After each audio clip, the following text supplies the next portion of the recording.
Salve pessoal! Então, eu vou apresentar para vocês aqui agora o vídeo de Nietzsche, tá? Então, o que vocês precisam saber de Nietzsche para a prova? Eu vou tentar ser bem breve, né? Até porque a gente já está aqui no adiantado das horas do dia e no adiantado das horas e do tempo de prova de vocês. Então, em Nietzsche, se vocês olharem o texto do Moura, a gente tem um direcionamento bem claro a respeito das coisas que vocês precisam saber, tá? Quais são elas? Primeiro, a gente tem que ter o contexto de produção do Nietzsche. Então, quais são os movimentos filosóficos que tangenciam o trabalho nietzschiano, né? Então, a gente vai ter ali, primeiro, uma reflexão específica sobre o cristianismo, uma reflexão específica sobre o idealismo e uma reflexão particular sobre a construção da ciência na época dele. Tá? Essas três reflexões, elas envolvem um princípio comum, que o Nietzsche vai levar em consideração como sendo um princípio herdado das perspectivas apolíneas no âmbito da cultura grega e, eventualmente, do cristianismo, que vai consolidar esses perfis. Que perfis são esses? Ele entende que a leitura que se faz da cultura grega e do cristianismo diz respeito a uma preocupação com o devir, né, com o que vem depois, com o que vem amanhã, e principalmente uma insegurança que é gerada por conta dessa preocupação. Essa insegurança gera uma incerteza. Eu expliquei essa incerteza para vocês em sala como sendo resultante do encarar da própria destruição do indivíduo. E chamei isso de pathos quando a gente estudou Aristóteles, né? Então, basicamente, o que existe aqui é esse pathos, né? Que vai ser chamado de Angst no alemão.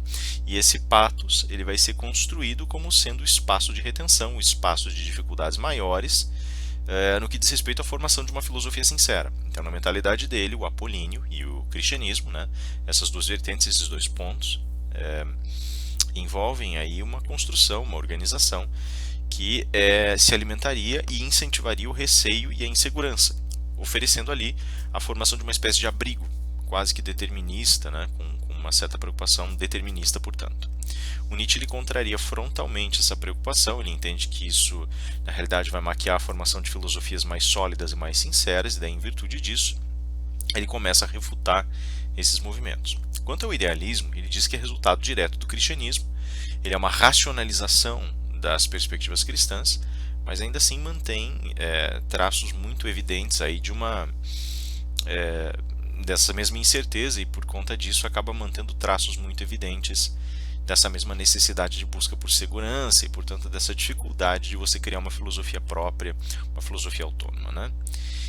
O terceiro ponto que surge, que é o ponto da produção da ciência na época dele, envolve exatamente a mesma preocupação.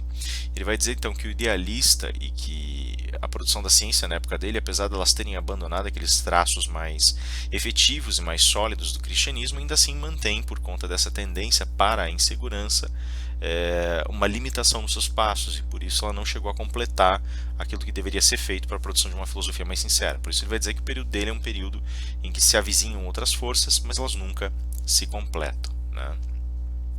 E a partir daí ele vai começar a analisar processos críticos possíveis no que diz respeito à formação da sua filosofia. Isso eu falei de uma forma um pouquinho diferente em cada sala, mas basicamente nós teríamos como uma primeira crítica possível, que ele começa a valorizar, a crítica que é determinada para o jogo, para o contexto específico das relações estabelecidas a partir de Feuerbach, e em virtude dessas relações estabelecidas a partir dele, da construção do materialismo no período de vida do Nietzsche, né?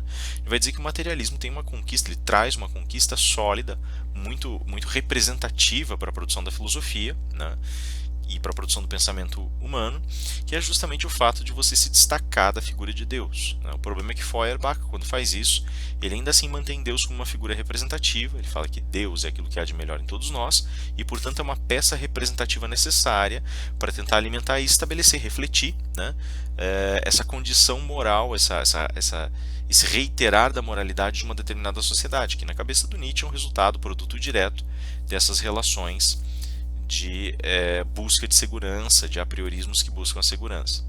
Então, primeiro existe essa manutenção da figura de Deus, e depois existe uma inversão, né? Se Deus não criou o homem criou Deus, mas Deus ainda está lá, e para o Nietzsche isso não é possível, isso não funciona, certo?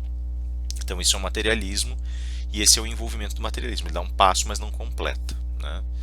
Aí o Nietzsche vai falar basicamente sobre a questão da construção do niilismo, como uma saída mais sincera, né? Então, se vocês forem olhar lá o livro, o niilismo que ele trabalha é o niilismo chamado niilismo europeu, que é tem características mais radicais, é um movimento mais político e um pouco por conta disso acaba sendo um movimento muito limitado no seu escopo, né? Ele não é um movimento de reflexão filosófica sincera, mas é um movimento basicamente um movimento que promove ataques, sabotagens, uma desconstrução do espaço em virtude desse não atingimento da verdade e da ausência de sentido na existência. O próprio Nietzsche ele pega esse niilismo radical e converte isso na maturidade dele em um niilismo moderado, né? Ele vai partir do pressuposto que de fato não há uma verdade alcançável, por conta disso não há sentido na existência, mas ao mesmo tempo há um querer existir, um querer continuar a viver. E por isso tudo tem que ser considerado dentro dessa filosofia tardia dele. Ele mesmo fala, não quero ser levado à morte, não quero morrer, por isso eu mudo meu jeito de pensar, né? E então aí vocês têm um panorama geral, né? Idealismo, cristianismo, a ciência, a ponto de transição no materialismo e no niilismo, né? E para terminar toda essa deflagração filosófica, Nietzsche na realidade começa a fazer algumas colocações mais instigantes no sentido de uma mudança de postura.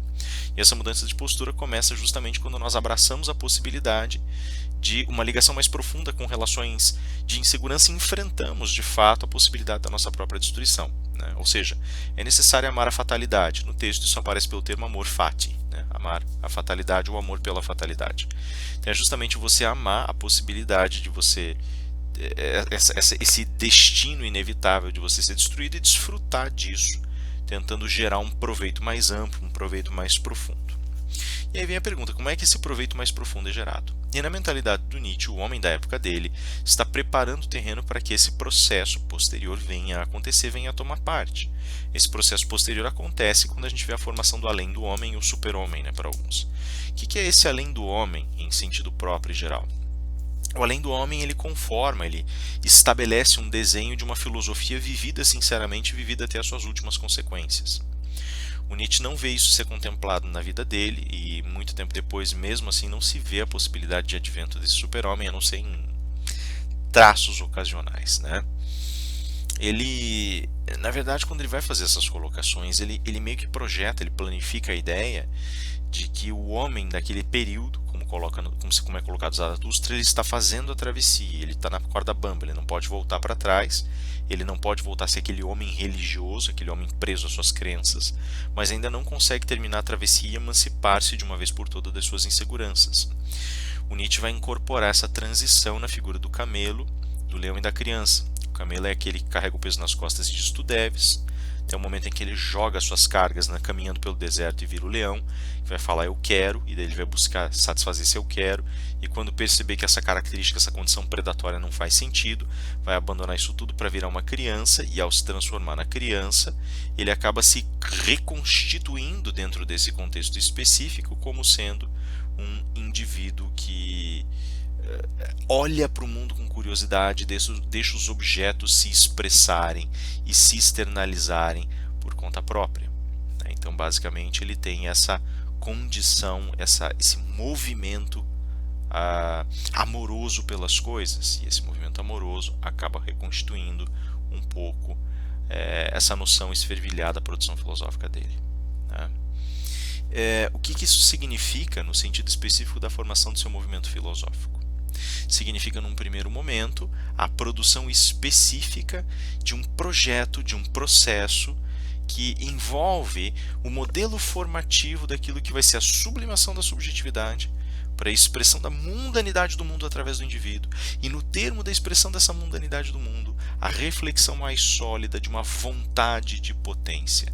Esses três modelos que são colocados, a reflexão da mundanidade do mundo, a vontade de potência, dissolução, diluição da subjetividade, acenam para um indivíduo preparado para viver sempre para o amanhã, sempre para o seu próximo estágio evolutivo, sempre esvaziado de preocupações excessivamente subjetivas e egóicas e preparado, arregimentado em suas forças para um olhar de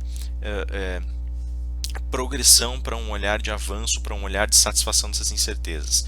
A mundanidade do mundo é justamente a expressão desse mundo que pretende e quer continuar a continuar. E a vontade de potência é a noção de um mundo que, ao continuar a continuar, se eleva dentro desse contexto para abrir novas possibilidades de continuar no futuro. Ou seja, ele se reproduz para ter uma capacidade ampliada de se reproduzir, né? Vejam, esse é o contexto que nós temos do Nietzsche, então tentando justamente fazer uma compactação aqui da matéria, são esses os conceitinhos que vocês precisam saber aí para o exame da obra dele de uma maneira mais apurada, né? E é basicamente isso, tá? O último videozinho vai ser um pouco mais curto também, eu vou voltar aqui com a matéria do Foucault para a gente analisar, que é basicamente a ordem do discurso, beleza? É isso aí, pessoal, valeu, até daqui a pouco.